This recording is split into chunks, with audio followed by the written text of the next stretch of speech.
একটা মেয়ে যে সাহস করে এক ছেলের ওপর চলা বুলির প্রতিবাদ করেছিল বলে তাকে এত বড় শাস্তি পেতে হয়েছিল যা কল্পনা করলেও তোমাদের আত্মা কেঁপে উঠবে।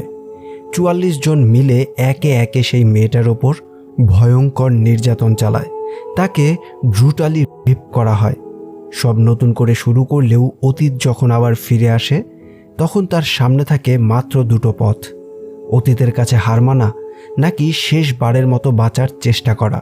বলছিলাম 2013 সালে মুক্তিপ্রাপ্ত সাউথ কোরিয়ান মুভি হান গং জুয়ের গল্প, যেটা শুধু গল্প নয়, এক ভয়ঙ্কর নির্মম সত্য ঘটনা, যে ঘটনা কাঁপিয়েছিল পুরো কোরিয়াকে। যেই মুভি 14টি নমিনেশনের সাথে সাথে জিতে নিয়েছে 29টি পুরস্কার। গল্প শুরু করার আগে বলে দিচ্ছি, এই মুভিতে যে ঘটনা দেখানো হয়েছে সেটি খুবই সেন্সিটিভ একটি বিষয়। তো আর বেশি দেরি না করে চলো শুরু করা যাক এই আত্মা কাঁপানো গল্পের। হ্যালো ফ্রেন্ডস, ওয়েলকাম টু ওর গপ্প।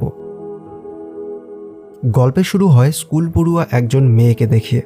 মেয়েটির নাম গংজু। সে স্কুলের সমস্ত টিচারদের সামনে বসে আছে। সবাই তাকে নানা রকমের প্রশ্ন করছে। গংজু বলে, আমি সব কিছুতেই মিউজিক শুনতে পাই। গান গাওয়া আমার জন্য কোনো রিলিজিয়নের চেয়ে কম কিছু নয়। আর যা কিছু হয়েছে তাতে আমার কোনো দোষ নেই।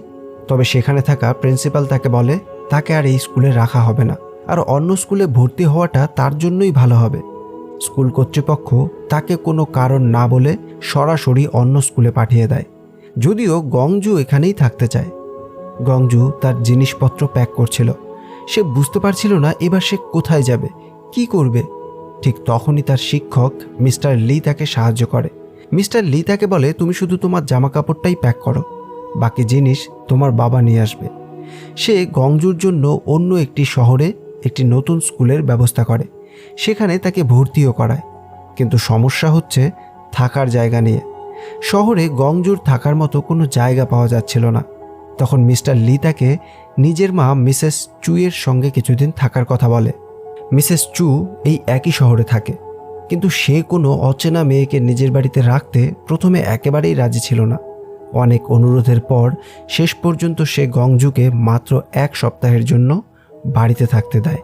তবে মিস্টার লি তার মাকে গংজুর অতীত সম্পর্কে কিছুই জানায় না। সে শুধু বলে মেয়েটিকে কিছুদিন থাকার জায়গা দিতে হবে। পরের দিন গংজু তার নতুন স্কুলে যায়। সেখানে তার শিক্ষক তাকে পুরো ক্লাসের সঙ্গে পরিচয় করিয়ে দেয়। কিন্তু স্কুল শেষ হওয়ার পর গংজু সরাসরি চলে যায় একটি সাইবার ক্যাফেতে, কারণ সে তার মাকে খুঁজে বের করার চেষ্টা করছিল। গংজুর মা এই শহরেই থাকে, তবে সে থাকে তার নতুন স্বামীর সঙ্গে।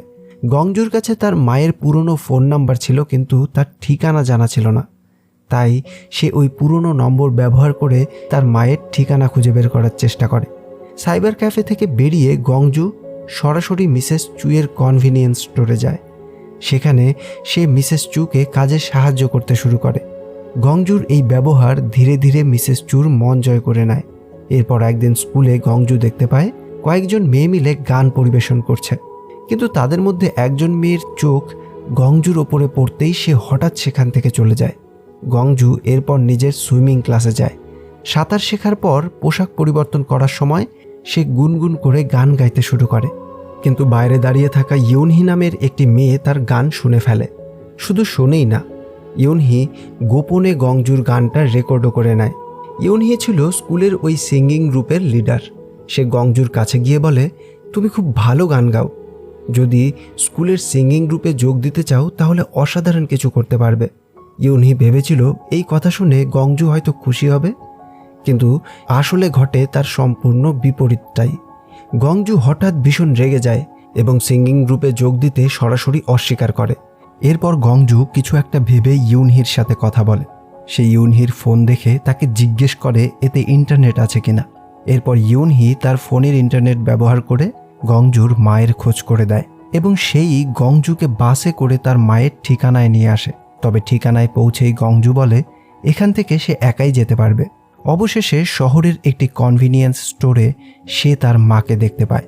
3 বছর পর নিজের মাকে চোখের সামনে দেখে গংজুর চোখ আনন্দে ভরে ওঠে। যে মাকে সে এতদিন ধরে খুঁজছিল অবশেষে তাকে পাওয়া গেছে। কিন্তু গংজুর এই আনন্দ বেশিক্ষণ স্থায়ী হয় না, কারণ তার মা তাকে দেখে খুশি হয় না। তাকে টেনে নিয়ে যায় কিছুটা দূরে আর জিজ্ঞেস করে সে এখানে কি করছে আর তার বাবাই বা কোথায়।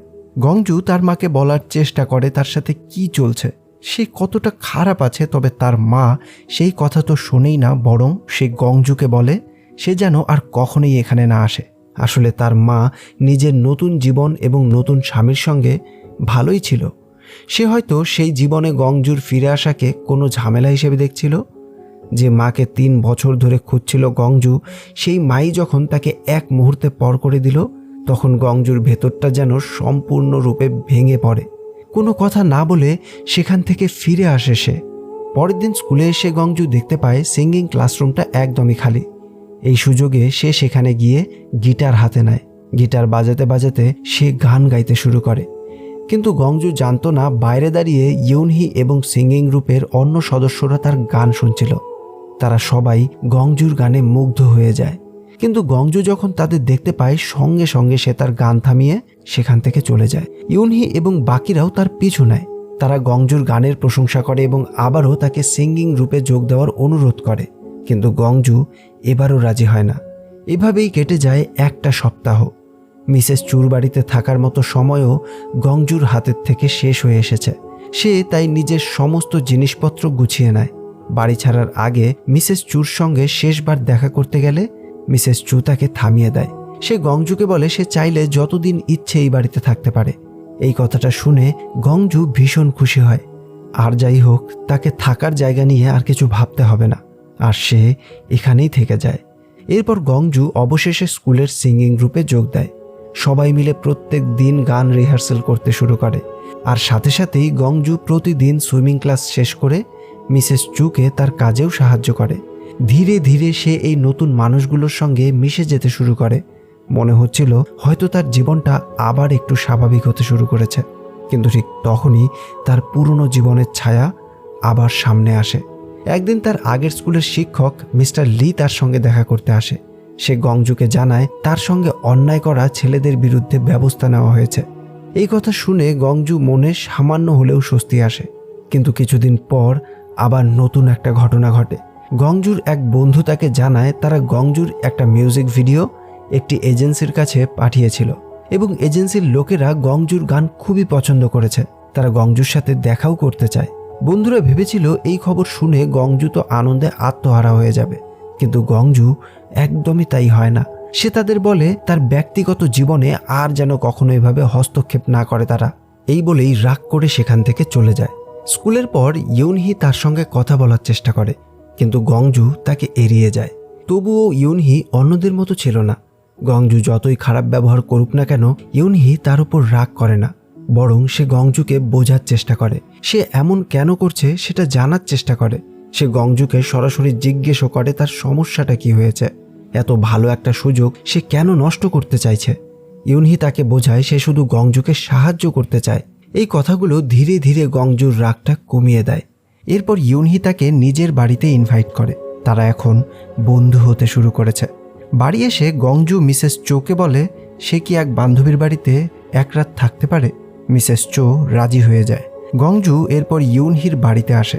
আজ রাত সে এখানেই থাকবে। ইউনহি তাকে মেকআপ পরাতে থাকে। তখন গংজু বলে, আচ্ছা তুমি কি জিজ্ঞেস করবে না আমি কে, কেন মায়ের সাথে থাকি না, কেন এমন মাঝপথে অন্য স্কুলে এলাম? ইউনহি বলে, আমার এসবে কোনো কৌতূহল নেই, আর আমি এসব জানতেও চাই না। আমার তো কৌতূহল রয়েছে অন্য বিষয়ে। সত্যি করে বলো তো, তুমি কাউকে কিস করেছ? গংজু ইশারায় জানায় হ্যাঁ। ইউনহি এবার কৌতূহলী হয়ে জিজ্ঞেস করে, কাকে করেছ? সে কি তোমার প্রথম ভালোবাসা? আর কতজনকেই বা করেছ? গংজু কিছুটা চুপ করে থাকে, তারপর বলে 43 জনকে। ইউনহি অবাক হয়ে যায়। তবে গংজু বলে তারা মানুষ ছিল না, তারা ছিল গরিলা। ইউনহি ভাবে হয়তো সে মজা করছে, আর সাথে সাথেই সে তার গালে চুমু করে দিয়ে বলে, এটা তোমার 44তম কিস, আর আজ থেকে রোজ আমি তোমাকে কিস করব, যতদিন না 1000টা পূরণ হচ্ছে। তারা অনেক খুনসুটি করতে থাকে, আর আজ এতদিন পর আবার গংজু হাসতে পেরেছে। তাদের মধ্যে বন্ধুত্বটা অনেকটাই শক্ত হয়েছে। তাই গংজু ইউনহির কথায় রাজি হয়ে যায়।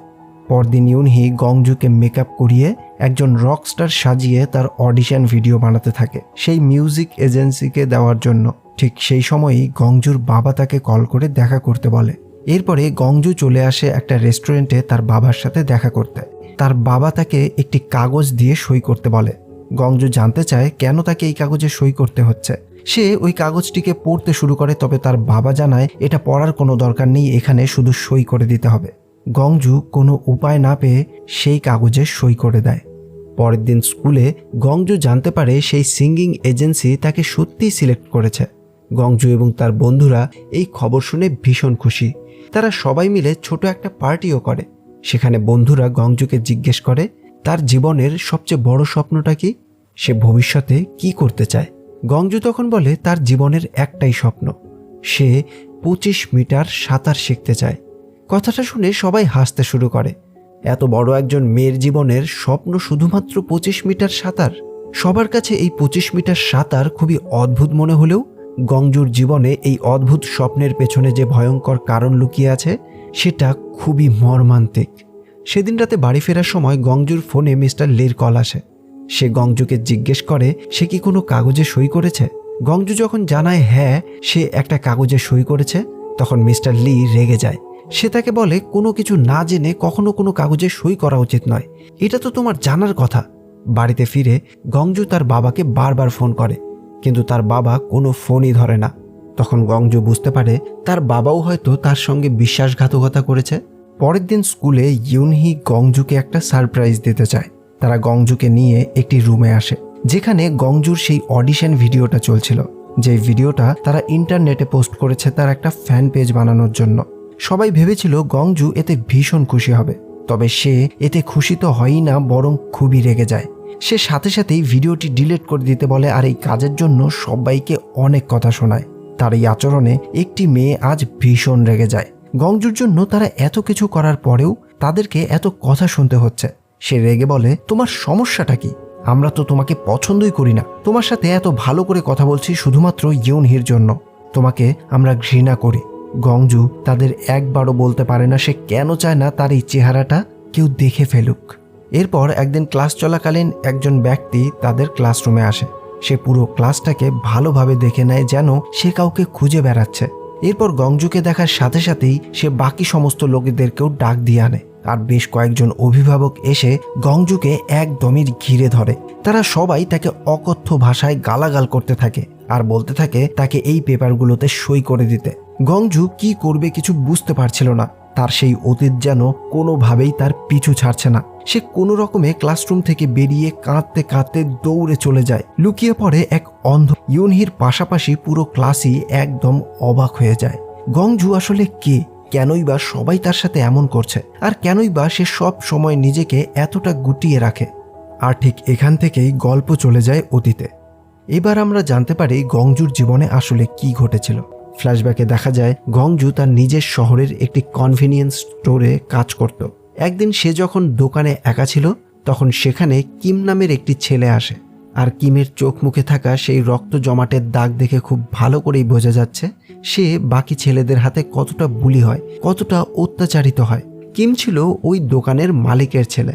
সে দোকান থেকে অনেকগুলো চিপস এবং কোল্ড ড্রিঙ্কস নেয়, কিন্তু কোনো টাকা সে পে করে না। গংজু বাইরে তাকিয়ে দেখে কিম সেই জিনিসগুলো কয়েকজন ছেলেকে দিয়ে দিচ্ছে। গংজুর নিজের স্কুলে একমাত্র ঘনিষ্ঠ বন্ধু ছিল জিসু। দুজন একসঙ্গে একটি ফ্ল্যাটে থাকত। সমস্ত কথাই তারা একে অপরের সঙ্গে শেয়ার করত। আর কিম ছিল জিসুর প্রেমিক। কিম প্রায়ই তাদের ফ্ল্যাটে আসত। একদিন কিম তাদের ফ্ল্যাটে আসে। তার মুখে ছিল বেশ বড় একটা ক্ষত। গংজু যখন তার ক্ষততে মলম লাগিয়ে দিচ্ছিল, তখনই সে খেয়াল করে কিমের কাঁধে অনেক সূচ ফোটানোর দাগ। বিষয়টা গংজুর কিছুটা অদ্ভুত লাগে। পরদিন স্কুলে জিসু গংজুর সাথে এই বিষয়টা নিয়ে কথা বলে। সে বলে সে কিমকে ওই ছেলেদের অত্যাচার আর বুলির হাত থেকে বাঁচাবেই। ওই ছেলেদের সে কিমের জীবন থেকে দূর করবে, আর তা না হলে তাদের মধ্যে বন্ধুত্ব করিয়ে দেবে। তাহলেই তারা আর কিমকে বুলি করবে না। আর এই জন্যই জিসু ওই ছেলেদের তার ফ্ল্যাটে ইনভাইট করে পার্টি করার জন্য। একদিন গংজু স্কুল থেকে বাড়ি ফিরে দেখে কিম অনেকগুলো বন্ধুকে নিয়ে তার বাড়িতে এসে পার্টি করছে। জিসু গংজুকে দেখে তাদের সাথে পরিচয় করিয়ে দেয়, তবে গংজু নিজের মতো করে তার রুমে চলে যায়। অনেকটা সময় কেটে যায়। দেখা যায় জিসু প্রচুর মদ্যপান করে নেশায় বিভোর হয়ে আছে, আর ওই ছেলেগুলো চুপচাপ জিসুর প্রাইভেট পার্টের ছবি তুলে নিচ্ছে। এটা দেখে কিম জিসুর জামা কাপড় ঠিক করে দেয়, যেটা ওই ছেলেগুলোর একদমই পছন্দ ছিল না। এরপর জিসু শোবার জন্য তার ঘরে চলে যায়। বাকি ছেলেগুলো কিমের কাছে এসে জিসুর ব্যাপারে খুবই নোংরা নোংরা মন্তব্য করতে থাকে, এমনকি তার সাথে শুতে যাওয়ার ইচ্ছেও প্রকাশ করে। তবে এত কিছুর পরেও কিম তাদের কিছু বলতে পারে না। ঠিক সেই সময়ই গংজু তার রুম থেকে বাইরে আসে, আর সে এই সব দেখে সবাইকে বলে তার বাড়ি থেকে বেরিয়ে যেতে। ছেলেগুলো বেশি কথা না বলে বেরিয়ে যাওয়ার প্রস্তুতি নিচ্ছিল। তখনই গংজু বলে তারা যেন কিমকে আর বিরক্ত না করে, তা না হলে বেশ খারাপ হবে। এই কথায় তাদের দলের নেতা খুবই রেগে যায়। সে গংজুর সাথে খারাপ ব্যবহার করে। এরপর পকেট থেকে একটি স্ট্যাপলার বের করে কিমের গায়ে বারবার স্ট্যাপল করতে থাকে। আর এই স্ট্যাপল করার দাগই আসলে সেদিন গংজু কিমের কাঁধে দেখেছিল। পরিস্থিতি দেখে গংজু ভয় পেয়ে পুলিশে ফোন করে। সে পুলিশকে জানায় কয়েকজন ছেলে জোর করে তার বাড়িতে ঢুকে তার বন্ধুদের সঙ্গে মারামারি করছে, কিন্তু তার আগেই একজন ছেলে গংজুর হাত থেকে ফোনটা কেড়ে নেয়। সে পুলিশ অফিসারকে তার বাবার নাম জানায় এবং বলে এটা একটা প্র্যাঙ্ক কল ছিল। আসলে ওই ছেলের বাবা একজন পুলিশ ইন্সপেক্টর, আর এই জন্যই তারা এতটা বাড়াবাড়ির সুযোগ পায়। এরপর তারা গংজুকেও খুবই জঘন্য ভাষায় থ্রেট দেয়। সেদিনের পর থেকেই সেই ছেলেরা প্রায়ই গংজুর বাড়িতে এসে পার্টি করতে শুরু করে। গংজু নিজেকে সম্পূর্ণ অসহায় মনে করতে থাকে। সে জানতো সে একা কিছুই করতে পারছে না। একদিন সেই দলের নেতা একটি গ্লাসের মদের মধ্যে মাদক মিশিয়ে কিমকে সেটা দেয়, আর তাকে বলে দেয় এটা যেন সে গংজুকে খাওয়ায়, আর যদি সে গংজুকে খাওয়াতে না পারে তাহলে তার পরিণতি যে কি ভয়ঙ্কর হতে চলেছে সেটার আইডিয়া তো কিমের রয়েইছে। কিম গংজুকে সেই ড্রিঙ্কটা খেতে বলে, কিন্তু গংজু প্রথমে অস্বীকার করে। তখন কিম তাকে বলে যদি গংজু এই ড্রিঙ্কটা নেয় তাহলেই তারা এখান থেকে চলে যাবে, তা না হলে তারা আজ এখান থেকে কোনোভাবেই যাবে না। তাদের চলে যাওয়ার কথা শুনে গংজু কোনো কিছু না ভেবে চুপচাপ সেই ড্রিঙ্কটা পুরোপুরি পান করে নেয়। এরপর পরিস্থিতি আরও ভয়ঙ্কর দিকে চলে যায়। দেখা যায় ওই ড্রিঙ্কটা পান করার পরেই গংজু একদমই প্যারালাইজডের মতো হয়ে গেছে। সব বুঝতে পারলেও কিছু করার সামর্থ্য তার থাকে না। আর এরপরে শুরু হয় সেই মর্মান্তিক পৈশাচিক ঘটনা। সেই 43 জন ছেলের সবাই একের পর এক এসে গংজুকে খুবই ব্রুটালি রেপ করে।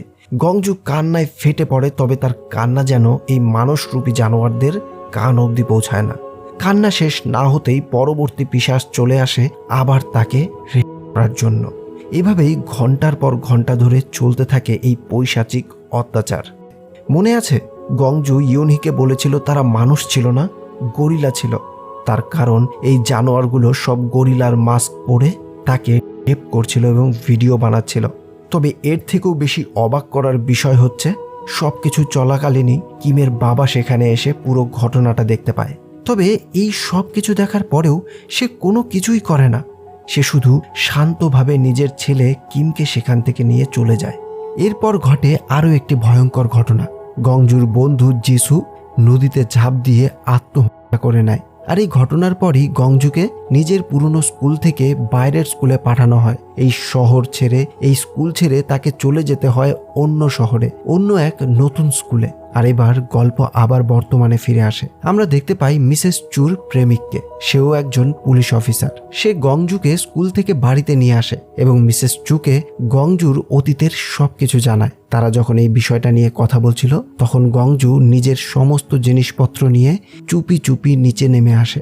সে মিসেস চুকে বিদায় জানিয়ে চলে যেতে চায়, কিন্তু মিসেস চুর প্রেমিক তার পিছু নিয়ে তাকে থামায়। সে গংজুকে কিমের বেল পেপারে সই করতে বলে। সে আরও বলে কিম নির্দোষ, তাকে এসব করার জন্য বাধ্য করা হয়েছিল। সেই রাতে গংজু বাইরেই কাটায়। সে তার বাবাকে অসংখ্য বার ফোন করে, কিন্তু তার বাবা কোনো ফোনই ধরে না। শেষ পর্যন্ত গংজু মিস্টার লিকে ফোন করে। মিস্টার লি তাকে জানায় পরিস্থিতি এবার আরও ভয়ঙ্কর হয়ে গেছে। ঘটনাটা এখন সংবাদপত্র পর্যন্ত পৌঁছে গেছে। সে আরও জানায় গংজুর বাবা তাকে ধোঁকা দিয়েছে। পিটিশনের জন্য পাওয়া সমস্ত টাকা নিয়ে সে পালিয়ে গেছে। অন্যদিকে ইউনহি এবং তার বন্ধুরা গংজুর অতীতের সত্যিটা জানতে পারে। সবকিছু জানার পর তারা ভীষণ কষ্ট পায়। ইউনহি গংজুকে একটি টেক্সট পাঠায়। সে বলে এই ঘটনায় গংজুর কোনো দোষ নেই এবং তাকে ফিরে আসতে বলে। কিন্তু তখন গংজু কোথায়? দেখা যায় একটি ব্রিজের উপর পড়ে আছে গংজুর ব্যাগ, আর এর পরের মুহূর্তেই দেখা যায় নদীতে যেন কেউ ঝাঁপ দিয়েছে। এবার আমরা দেখতে পাই গংজু জলে ডুবে যাচ্ছে না, বরঞ্চ সে সাঁতার কাটছে। অর্থাৎ সে 25 মিটার সাঁতার শিখতে পেরেছে। আর ঠিক এখানেই গল্পের সবচেয়ে গুরুত্বপূর্ণ বিষয়টা লুকিয়ে আছে। গংজু কেন এত জেদ করে সাঁতার শিখতে চেয়েছিল? কেন 25 মিটারই তার জীবনের সবচেয়ে বড় স্বপ্ন হয়ে উঠেছিল? আসলে এর পেছনে রয়েছে তার বন্ধু জেসুর মৃত্যু। জেসু নদীতে ঝাঁপ দেওয়ার পর হয়তো জলের মধ্যে গিয়ে নিজের সিদ্ধান্তের জন্য আফসোস করেছিল। হয়তো সে ভেবেছিল যদি সে সাঁতার জানতো তাহলে হয়তো শেষ মুহূর্তে সে তার ডিসিশনটা পাল্টাতে পারত, কিন্তু সে সাঁতার জানতো না, তাই নিজের সিদ্ধান্ত বদলানোর সুযোগ পেলেও নিজেকে বাঁচাতে পারেনি। আর গংজু ঠিক এই কারণেই সাঁতার শিখেছিল। যদি কোনোদিন সে নিজেও তার বন্ধুর মতো নিজের জীবনটা শেষ করার সিদ্ধান্ত নেয়, কিন্তু জলের মধ্যে গিয়ে তার মনের পরিবর্তন হয়ে যায়, তাহলে অন্তত সে নিজে যেন বাঁচতে পারে। আর গল্পের শেষ দৃশ্যে যখন আমরা গংজুকে নদীর জলে ডুবে যাওয়ার বদলে সাঁতার কাটতে দেখি, তখন আসলে এটাই ছিল এই গল্পের সবচেয়ে বড় অর্থ। গংজু এখনো পুরোপুরি সুস্থ বা সুখী হয়ে যায়নি, তার অতীত এখনো মুছে যায়নি, তার সঙ্গে যা ঘটেছে সেটাও বদলে যায়নি, কিন্তু সে অন্তত এমন একটা ক্ষমতা অর্জন করেছে যেটা তাকে নিজের ভবিষ্যৎ বেছে নেওয়ার সুযোগ দিয়েছে। শেষ পর্যন্ত এই সিনেমার গল্প আমাদের দেখায় একজন মানুষের সঙ্গে ভয়ঙ্কর অন্যায় ঘটার পরেও তার পুরো জীবনটাই সেই ঘটনার মধ্যে আটকে থাকতে হবে এমন কোনো বিষয় নেই। গংজুর জীবনে অনেক কিছুই তার নিয়ন্ত্রণের বাইরে ছিল। তার মা তাকে প্রত্যাখ্যান করেছিল, তার বাবা তার সাথে বিশ্বাসঘাতকতা করেছে, তার বন্ধু যিশুকে সে হারিয়েছে, আর তার অতীতের ভয়ঙ্কর ঘটনা বারবার তার সামনে ফিরে এসেছে। তবুও শেষ মুহূর্তে গংজু জলের মধ্যে নিজের জীবনটাকে ধরে রাখতে পারে। গংজুর সাঁতার শেখা শুধু 25 মিটার পার হওয়ার গল্প ছিল না, একটি ঘটনা দীর্ঘ সময় ধরে চলতে থাকে এবং তার জীবনে গভীর ক্ষত তৈরি করে। কিন্তু সিনেমার শেষটা আমাদের শুধু সেই অন্ধকারের কথাই বলে না। শেষ দৃশ্যে গংজুর সাঁতার কাটা যেন একটা ছোট্ট সম্ভাবনার কথা বলে। হয়তো সবকিছু ঠিক হয়ে যায়নি, হয়তো তার কষ্টও শেষ হয়নি, বরঞ্চ সামনে এগিয়ে যাওয়ার একটি পথ এখনো খোলা রয়েছে। আর গংজু সেই খোলা পথটাকেই বেছে নিয়েছে। এই কারণেই এই দৃশ্যটি পুরো সিনেমার সবচেয়ে গুরুত্বপূর্ণ দৃশ্য হয়ে ওঠে। আর এভাবেই শেষ হয় এই হান গংজু মুভির গল্প। সিনেমাটি বাস্তব জীবনের একটি ভয়ঙ্কর ঘটনার উপর ভিত্তি করে তৈরি হয়েছে। 2004 সালে দক্ষিণ কোরিয়ার মিরিয়াং শহরে একাধিক নাবালিকা কিশোরীদের ওপর দীর্ঘ 11 মাস ধরে ধারাবাহিক যৌন সহিংসতার ঘটনা ঘটে। ঘটনায় জড়িত ছিল প্রায় 44 জন কিশোর। তারা একাধিক নাবালিকাদের ভুলভাল বুঝিয়ে তাদের ডেরায় নিয়ে আসতো, আর এরপরেই সেই 44 জন কিশোরের সবাই এক এক করে সেই নাবালিকাদের করত। এই ঘটনা চলেছিল প্রায় দীর্ঘ 11 মাস ধরে। পুলিশের কাছে সমস্ত প্রমাণ থাকার পরেও পুলিশ তদন্তের পদ্ধতি নিয়েও বিশেষ প্রশ্ন ওঠে। এই 44 জন কিশোরের অধিকাংশদেরই কোনো রকম শাস্তি হয়নি। ঘটনাটি প্রকাশ্যে আসার পর সাধারণ মানুষ ক্ষোভে ফেটে পড়ে। অনেকের ক্ষেত্রে তো টাকা পয়সা লেনদেনের মাধ্যমে পুরো কেসটাকেই ধামাচাপা দেওয়ারও চেষ্টা করা হয়। আর সেই ঘটনার উপর ভিত্তি করেই তৈরি হয়েছিল আজকের এই মুভিটি কেমন লাগলো তো অবশ্যই জানিও। ভালো লাগলে লাইক, কমেন্ট আর শেয়ার করে দিও। দেখা হবে পরের গল্পে। Till then, keep loving, by.